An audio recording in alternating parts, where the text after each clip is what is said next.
Welcome to the Whole Enchilada, a community of high achievers that fight the status quo, rebel against mediocrity, and make life happen. Let's go.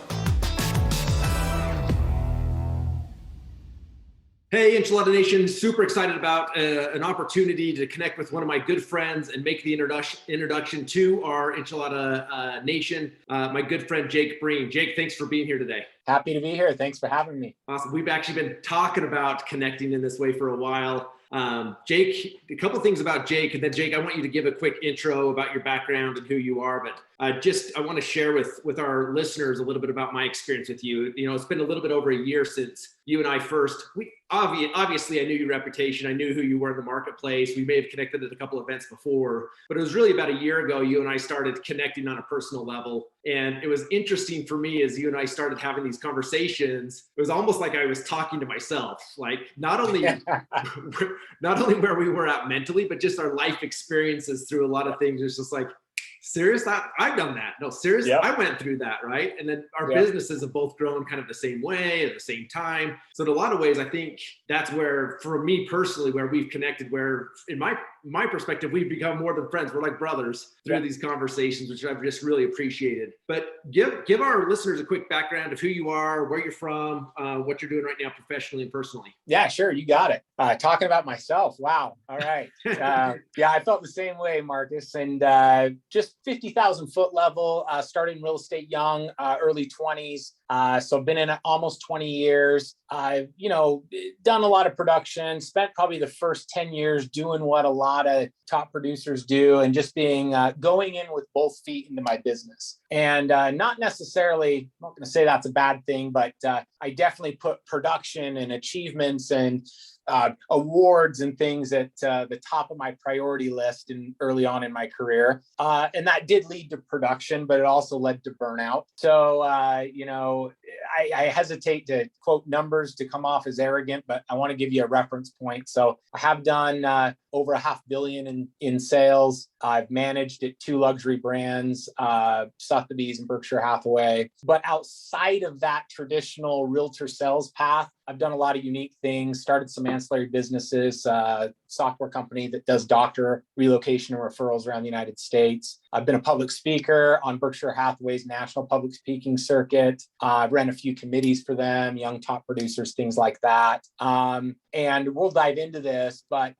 probably 5 or 6 years ago, I started asking the questions that I think a lot of us ask that career folk have often called the midlife crisis stage. I never thought I would hit that. I think I hit a lot of these perceived benchmarks I wanted to get to. And then I started going, for what? Yeah. Why? What am I missing out on? Why am I not super elated and happy? I've checked all these boxes. So that's really where I think you and I connected, is having a similar career path and then getting to that burnout stage. Yeah, no, I actually want to stay on this topic for a minute, because as you were saying that, I think that is one of the things that has helped us connect. Is a lot of times if you're seeking advice from somebody that's done it some time ago, right? If I wanted to make this transition from heavy pushing into production more to a balanced life, and it's somebody that maybe made that transition 20 years ago, it's easy for me to feel like, well, that worked for you 20 years ago or 5 years ago or 10 years ago, but the world's different now. One of the things I think that worked well in our conversations is we're both making that transition together at the same time in a lot of ways, right? And it's something we've done it really well, but it's still part of this journey, right? Of how do we keep evolving and doing this?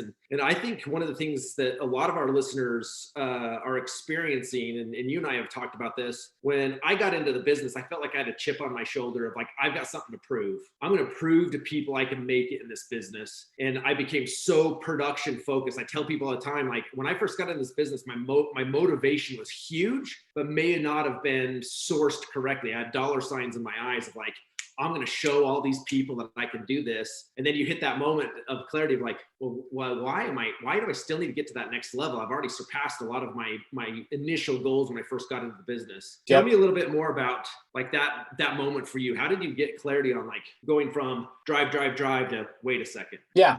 I saw a meme going around a while ago that said something to the effect of, and it showed somebody in their 20s and then in their 40s and then in their 60s. And it said something like, in my 20s, and this definitely plays into the social media culture. In my 20s, I cared what everyone thought and everyone cared what I thought. In my 40s, I didn't care what anyone thought. And then in your 60s, you realize they didn't care what you think. I on my career path, not that any of it was necessarily negative, similar to what you just expressed. I too was checking achievement boxes and winning awards and still do. And I didn't necessarily have a defining moment that hit me across the head. It was physical. I started probably mid-30s going, man, I'm really sore. And those type of habits you build translate into other aspects of your life. So you're go, top producer in real estate. Well, for me, that was fitness and nutrition. So I was checking a lot of those boxes, getting fitter and fitter, and you winning this and doing that. And within a series of a few years, I went to regionals in CrossFit and National CrossFit Championship. I did an NPC body competition, and I was a nationally ranked Spartan athlete in their obstacle course races. I honestly wondered if I had arthritis at an early age, and I was serving on the National Arthritis Foundation board, so it got me thinking. But then I'm going, I'm sorer than sore, and I can't recover it. And what does a guy like me do when that starts happening with that kind of mindset? Well, then I became a junkie for any quick fix, anything I could supplement, any machine I could buy, and all that helped, but it wasn't solving the problem. And I think in a deeper way, you want to call it energies or the universe, or religious people call it spirit, not a bat hitting me in the head, but over maybe a year, I started going, what's this for? And why am I not recovering? What's nagging at me? And I can't say I've figured it out, but I can say I've spent 5 or 6 years really exploring more of a holistic approach to life. And there's 2 kind of famous speeches I do around the country to a lot of real estate related folk. And one of them is called Dear Boomer, Please Communicate. That's one of my favorite topics. The other one is called Optimizing You. In fact, I'm flying back to Berkshire Hathaway headquarters in Omaha on August 16th for the first time live again post-corona, and teaching this at a breakout conference. Not to get too long-winded on this, I am now a firm believer that even if you don't mentally recognize that, not that you're doing something right or wrong, but you don't mentally recognize that, as you insinuated, your motivation is aligned with where you should maybe be, or you're not accomplishing things for the right reasons, or you don't feel like there's a purpose. Even if mentally you're not focused on defining it that deep for you, I think you get to a certain stage in life where emotionally and spiritually or physically it catches up with you, and those things start to surface. And that's what started happening for me. So I don't have it figured out, but it's been a fun journey to take some of these secondary topics to real estate. Real estate's still my career, blend them into how I teach or what I say or my own business practices. Yeah, man, I appreciate you sharing that. I mean, the analogy you used really hit home for me of having, anytime we have this certain either an element physically or a friction point in our business, we find this topical cream, right? Something that fixes that problem in the moment so that we could push to the next step. And then that may cause a new piece of friction that we need a new topical cream or Band-Aid to fix that element. And then we take that next step. Well, It was interesting. I was on a hike with my wife the other night, and we were talking a little bit about this. And I shared with her that some of the things I'm feeling inside right now are, I have become so many things for so many people over the last 20 years of my career. And it was almost like the analogy I used, right or wrong, is kind of like I got out the Halloween box and there were a bunch of different costumes in there, and I would put one on and almost be like, okay, does this serve my community well? Oh, and if it does, I'll leave that costume on. And then I see something else that needs in my business. So I grab another costume out of the Halloween box, and I also put that on. And over time, you have all these different costumes or elements or ointments or whatever it is on you. Mm-hmm. And part of the process I'm going through right now is saying, okay, well, I've got all these things that I've used and have served me well. But if I was going to strip Marcus down to the most pure form of me, of who I really am, I need to almost take each one of those off individually, one at a time, and ask myself, how did this serve me? Is it in alignment with who I am moving forward? And do I keep it? Let me connect what you just said and bring it back to real estate, because that's at least the profession at which I can speak to our audience. Not only in a synergistic sort of way, not only at the offices I've been in, not only as a managing broker, and not only traveling to the country and seeing other top producers at different brands and how they run their business. Combining that all together, there's a lot of similarities in top sales folk. And I'm going to imagine whole enchilada audience is a lot of similar personality traits. So if you know the colors wheel test or Myers-Briggs or whatever, let me demographically describe a stereotype of a top salesperson. If they're 45 or 50 and older, boomer age, they love the phone, they pride themselves on making that connection. The organizers are usually red personality blended with quite a bit of yellow, the fun people. So they get a high off of a sale and things like that. When you play into those aspects, it's not that you're doing something wrong, but the motivation can catch up with you in life. And so a lot of people say, oh, midlife crisis, or I went and bought this or that. Or I really yearned for this new car, this new house, and then I got it. It didn't bring me happiness. Diving deeper into those subjects have been kind of my secondary passion the last 5 or 6 years. Books, podcasts, YouTube videos, and more than any of that, self-exploration. And I can get a little hippie with you, but discuss some of the things I've realized in the realm of real estate. I've realized that top producers that just continually play into that. Okay, it's January 1. I started back over at 0. I got to be number 1 again this year. If the motivations aren't aligned with who you are internally or the different costumes you're wearing, and you're constantly having to put on different costumes to achieve that, one costume with your clients, buyers or sellers, another costume with maybe some of the other investments you're doing and the groups you're involved with. If that's not aligned with your core, who you think you are or how you feel, that's what leads to that midlife crisis. That's what leads to that burnout.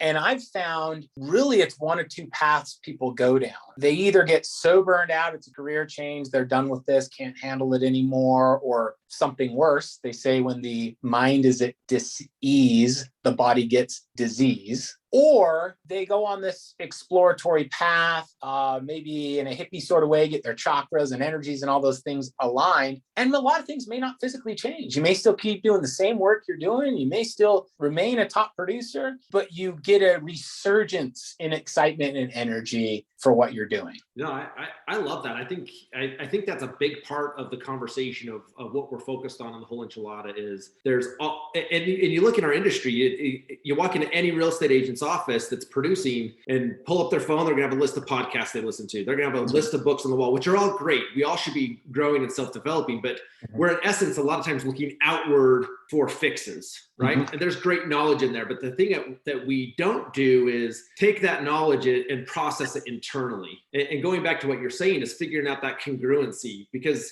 when you burn out, a lot of times, and you've been doing this a long time, I've seen some incredibly successful agents burn out to the point where they decide to go take a 9-to-5 job somewhere, making a third of what they made in real estate because the burnout was so intense. And it's because they weren't, their activities weren't in congruency with what they were feeling inside. But there is a way to produce at a high level, and either through leverage, through spiritual getting clear with your chakra and internal peace. And what that looks like is you can still produce at a high level if you can figure that out. And that's kind of the journey that I feel like I'm going through. I would say just in the last year, I came to the conclusion, and these are some famous sort of quotes, I'm paraphrasing, but the more I came to the conclusion that more I learn, less I know. It's a journey, and it is about the journey for all of us, everybody here on earth. It's about the journey. It's just not the destination, the goal, the check in the box. It's the process and the journey. And to relate what you were just saying, kind of to bring it back to maybe our audience or let's say realtors, I could maybe give some sage advice and tailor it to where you are in your career. So if a listener is a newer agent, has excitement for the business, is going, yeah, Jake and Marcus, that sounds great. But you know what? You guys both have a history of producing and or you've made X amount of dollars or all these kind of. So yeah, it's easy for you to say that's not the main focus and now you're exploring other habits or whatnot, right? So I was that type of guy. I would go to a seminar or something in my early career and hear a Tony Robbins-esque coaching by Brian Buffini or something like that. And I'd just sit there like, right. But I need to make X amount of dollars this year and do this much volume, this much production. Easy for you guys to say, So here's what I've surmised. This is kind of the advice for that younger, or not necessarily younger, but newer to demographic real estate. Your vibe attracts your tribe. In real estate, we use the word SOI, or sphere of influence. And one of the key routes to production is, who's your sphere? How are you touching them? And then we could get way down to the weeds on marketing and strategy and how you're doing that. But from a 50,000 foot level, you could have good intentions, but be splattering the fire hose, so to speak, in making those connections. So let me put this in real world talk. You could be new, you're looking to build your SOI, so you sign up for anything and everything. My business partner did this 20 years ago. He was on the Rotary Club at University of Utah, and he was signed up for his local neighborhood, this, that, and the other, and 10 philanthropic things. And he was just there to hand out the business card and solicit people and let him know he was in real estate. Did that lead to some sales? Yeah. If you're aggressive enough, it does. And you can hack that for so long. Some personalities that are different than me can hack that for a while, maybe a decade. But if that's not aligned with you, your interests, and the motivation is purely production and money, I'm telling you, I promise you, anybody new listening, you'll get to a point of burnout. And if it's excessive, you're going to have a major burnout. So what do you do? What do I wish I would have done? If I would have known this when I was starting and younger, and luckily, this is pure luck. I wasn't super smart. Luckily, my sphere grew with my interests, and then business comes to you naturally. So my source for a lot of my sphere growing was where I exercised, or who I went on a hike with, families that I got to know that also liked boating and biking. And then our kids became friends with their kids. And when you do it in a natural way, sure, the production comes. So let's say both ways were equal in production, but when you do it in a natural way, it enriches your life. It fulfills your values. You grow in tandem with them. And so you don't get to that burnout stage. I think it's that simple. I agree with that. And if you do it that way, and if you think about it, where our industry is really unique that way, is that we can overlap our personal life with our business and they grow together, where most people have to separate those, right? I have my personal life and then I show up here 9 to 5. And I would go back to your point to say the other thing is, if you do that naturally, it sticks. Right? A lot of those guys that aren't doing it naturally, where it's the force the sell, force the relationship, they have to create new relationships all the time, because at some point someone's going to say, your value to me is taking me through a real estate transaction. Where most of your clients, I assume that most of your clients say, my relationship, my value in the relationship is the relationship. And as a byproduct, you get to help me with this. And some other side notes to that, if you do the non-preferable path, I could give some real live current examples of people who've been able to do that for decades. And I'm not judging this. I'm not saying it's wrong, but they are a slave to their business. They're top 30, 40-year veteran producers that I know. The only thing they do, the only hobby they have, is real estate. And they still miss date night on the weekends, perhaps have had multiple spouse changes or things like that.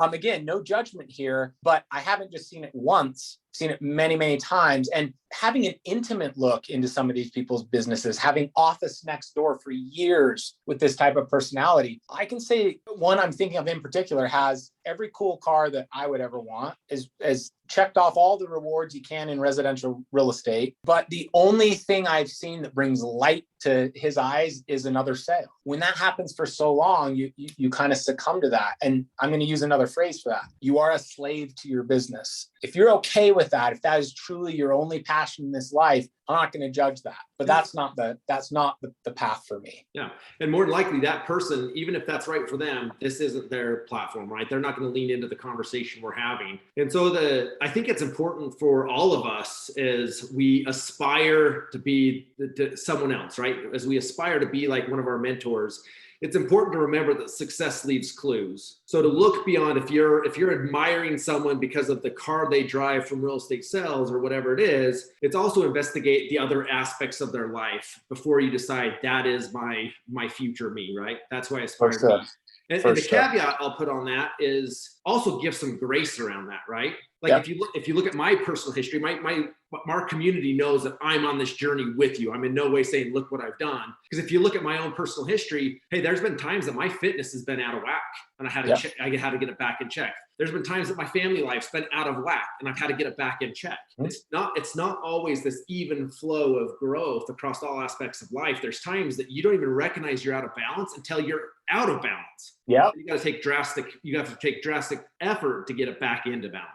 And, I think that's outside of the realm of real estate, just talking life. I believe what you just paraphrased is one of the foundational principles of life. Going back to that, it's a journey, not the destination. That's the process of life and the point of being in tune. And again, whether you speak of it as energies or a lot of people speak of it as spirituality or, however you want, a lot of them are trying to say the same thing. And that thing is knowing, as you just described, that you're out of whack, or you maybe don't know initially, but you get more in tune with getting to a point where you're like, all right, this is going pretty good right now. And I'm not just checking the boxes, but I'm feeling good about it, but I'm lacking here. I don't feel great in this aspect. And as I've been on this more exploratory path, I can tell you, just in case anybody's feeling similar to how I feel, I come to this, however I said it, the more I learn, the less I know. I keep coming to more conclusions like, oh, I'm even maybe more out of whack, than I thought. Like that's part of the journey. That's part of going, all right, let's approach this with a fire hose and just check all these aspects in life. It's funny we're saying this because I'm updating my slides for Omaha in a couple weeks. And I seriously didn't even pull this up for our talk. And I didn't even click slide change or anything, but this is sitting on my screen. I'm going to read it to you and then I'll describe what I mean here. So this is one of my ending slides in the presentation I'll give in a couple weeks. And it says, above all else, get to know yourself, what works for your body and what works for your mind. And that's just me. I wrote that. So you can get all this advice, but you got to feel what works for you. Life is not a one size fits all. And then it says, Tim Ferris, he's, famous coach, author, 4-day work week. He interviewed Walter Isaacson. Walter Isaacson is known as the foremost living expert on Benjamin Franklin. Benjamin Franklin, very, very famous guy. A lot of people like to quote and philosophize about. He says, this is Walter Isaacson. He says, Franklin did say, early to bed, early to rise makes a man healthy, wealthy, and wise. We all know that quote. However, Franklin himself often stayed up until 3 a.m. working on his inventions and slept until 11. Know yourself and do what you need to do to optimize your life. And that's where I insert my spin on that interpretation or that quote. It's funny to laugh at and it's good to learn, but diving deeper, I kind of go, yeah, you know what? If Rich Dad, Poor Dad was the most sound advice in the world and a guaranteed scientific philosophy on becoming a millionaire, then we'd all be freaking multimillionaires, right? Yeah.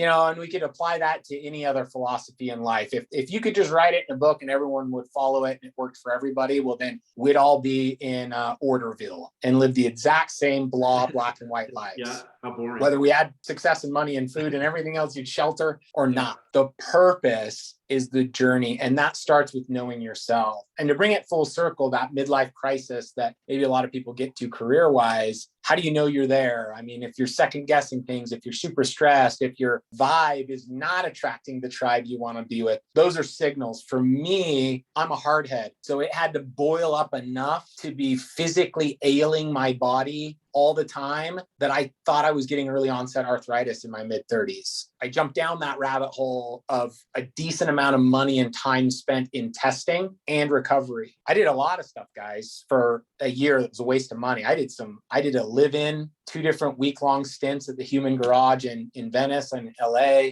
all to try to decipher what was wrong with me. And this is a whole nother subject. So I won't, this is for another time. I will tell you the conclusion that I had to come to myself over time was that it was all up here. And it was how I was thinking and interpreting. And none of it was that I was doing it wrong. You got to get away from black and white, right or wrong. But it was my motivations and interpretations and the why, vision, goals, mission statement. What's the purpose? Have I definitively figured that out and give you the book on what to do? Nope. But that's the point to life. Yep. Figure it out for yourself. Ben Franklin said one thing, but he often worked on his inventions late and slept in. Yeah. And I'd make the argument that anyone that is telling you they have it figured out perfectly and they've got the equation is full of it. That if there's anything I'm learning about this as I dive into this project, and it's for me that loves deadline and being able to say, I did this, I want to be able to say, oh, I fixed myself. But yep. it is this journey. So a couple of things for our listeners is what you're hearing is you're hearing us inviting you to go on the same journey that Jake and I are committed to of personal self-development and growth. And I'll caution you with this is I think a lot of people would say they want to go on that journey, but once they start it, a lot of times you get discouraged with what you find, right? As you start pulling off those costumes, using the example earlier, sometimes you're not necessarily in love with what you find, so you re-hide the same way you were doing things before. Yep. So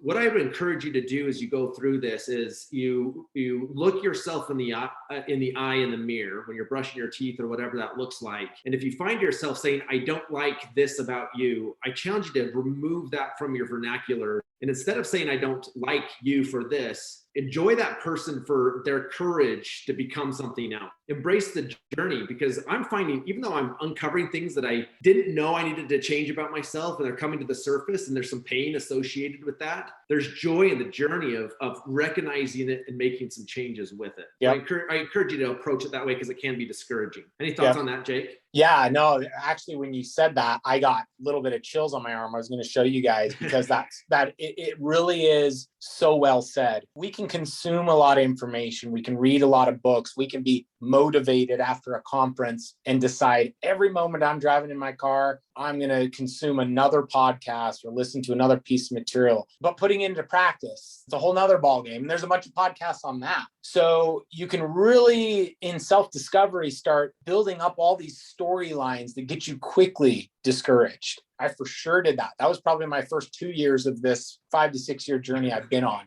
And to give yourself some mental relief, you kind of got to just go, all right, what's the temperature test here? In fact, I'll say it this way. I'm going to butcher what book this was out of. I think it was Inner Engineering by Sadhguru. That's Sadhguru. He's the raddest dude. If you don't read his book, just pull up some of his YouTube stuff. The way he speaks is just any subject he talks about. I'm so captured. My wife is like, I can't even listen to this guy. It's just too slow and too philosophical. My point is he kind of said, paraphrasing this, that we have kind of 4 bodies we're all living in at all times. You got your mental, you got your physical, you got your spiritual, and you got your emotional. As I've dove into this topic, I've found that most high energy, red personality, top producing cells folk, we all live 99% in our minds. Of our 4 bodies or our 4 auras or beings, that's what we're using. We prioritize that. We pride ourselves in being good at that. And I mean, that's everything from your thoughts to your organization, to your determination, to it's always going, right? And so people like us, for me, I was always like, wait, meditation? Okay, cool. I'll sit here in silence. Doesn't work. And I've worked at it really hard for a while. And don't get discouraged, but I can honestly tell you, I've only had maybe 3 for sure, maybe a couple other experiences in 3 years when I've tried a lot, averaging 3 to 5 times a week, where I get to that next level and I feel and understand when I'm in touch with those other parts of my body. Here's an analogy or an example. If you're wondering what the heck I'm talking about, your next shower or tub, take a cold one. You will be in touch with your physical and only your physical if you do that. And there's science behind that, not just hey, we're going to de-swell your body. But when you're 100% present with those other aspects or your other senses, you get that 6th sense. And that never clicked in my entire life. It was like, what do people mean by that? What do people mean by being present? What do they mean by a 6th sense? How can I feel this? How do I visualize my future? I've never done a vision board. I was one of those guys. Now, when I've had a few inklings or a taste or touch of that, I'm like, oh, yeah, a vision board makes total sense. as long as you can align your feelings, emotions, and energies with what you put up on the board and a good motivation behind it, the universal law says you will achieve it. It'll come if those things are aligned. Yeah, I agree with that. I think our industry over the last couple of years has done a really good job of introducing the importance of those, but they've almost become check marks of like, oh, vision board. I'm just going to grab whatever random magazine and pull out pictures I like and put them on it. We've done good as an industry of introducing these things on a higher level, but almost turning them into tasks. Yeah. Instead of the true purpose behind it. So being purposeful in those, I think, is really important. One of the book I'm reading right now is called Motivation Manifesto, which is an incredible book, one of the most beautiful written books ever. And one of the things I read this morning that I really loved is it reminded me that almost everything we do in life is either motivated by fear or freedom. This conversation we're having today about the self-discovery is that there's a pain to it, but it is really moving you towards freedom. It's moving you towards this personal freedom of being incongruent with who you are internally to how you're showing up externally. And it's a process, it's an exciting one. I'm excited to be on that journey, but it is a hard one. Yeah, for sure. Right now I'm reading, Excuse Me, Your Life is Waiting. And I'm about a fourth in. Very similar philosophy. She just says it a different way.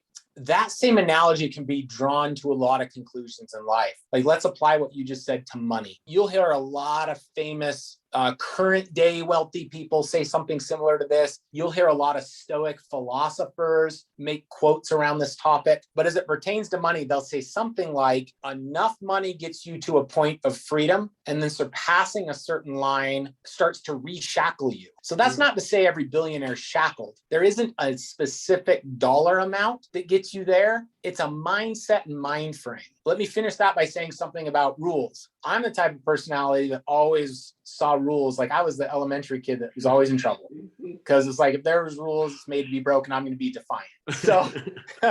So I always, even into my mature life and marriage and children, I think that was still always kind of in the back of my mind. Like, there's a stop sign. I'm not here to just run it, but yeah, I run a lot of stop signs. I'm in a rush, type A, got stuff to do, nobody's around. Not to say rules are made to be broken, but flipping that a little bit and going, okay, it never made sense to me when I grew up in a religious culture, and it was a lot about rules, and I actually did follow those, but I never connected the dots when a sage leader would say, hey, rules set you free. We've all heard things like that, right? Until I started having this bigger 50,000 foot view that we're discussing right now. And I went, okay. As a society, if we obey traffic laws, then it does flow. If we obey universal laws, we receive inspiration, wisdom, spiritual enlightenment, the actual feeling of butterflies and excitement, and nature follows rules and law and order and cycles and all these things if you really pay attention. And so back to money, there are principles, foundational principles surrounding monetary value. So if that's what you seek after, it can be received if you understand those. And it comes to you in a more pleasurable way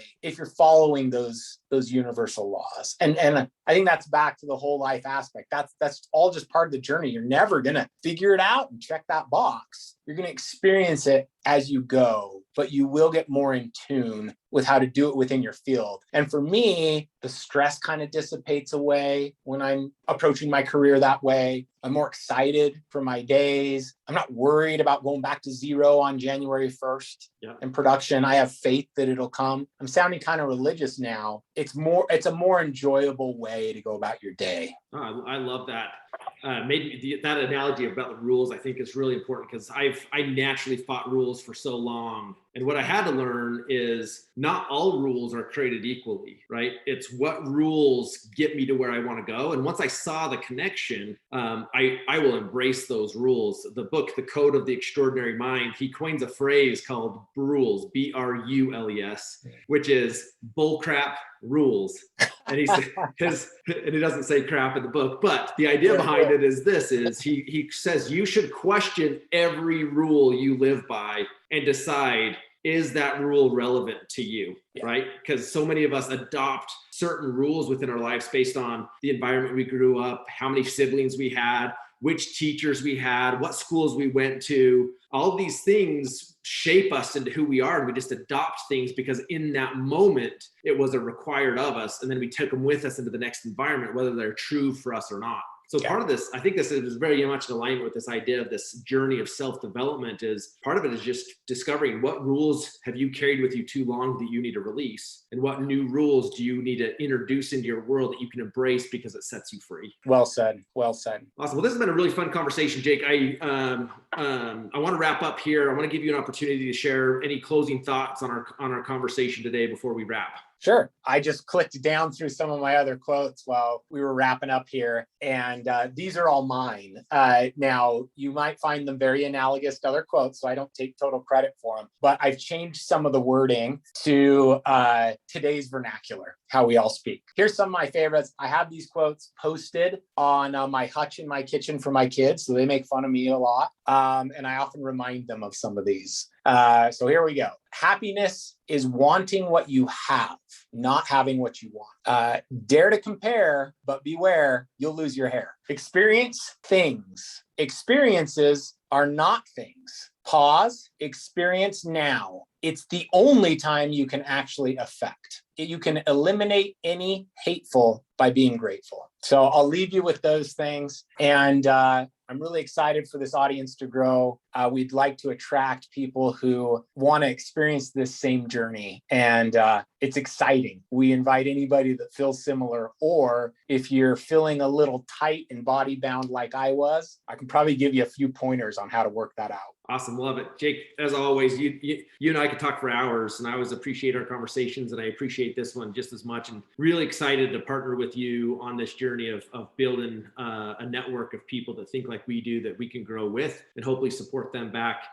Thank you all for plugging in today, and don't forget, go live life on your terms. Thanks, everybody. Thanks, guys.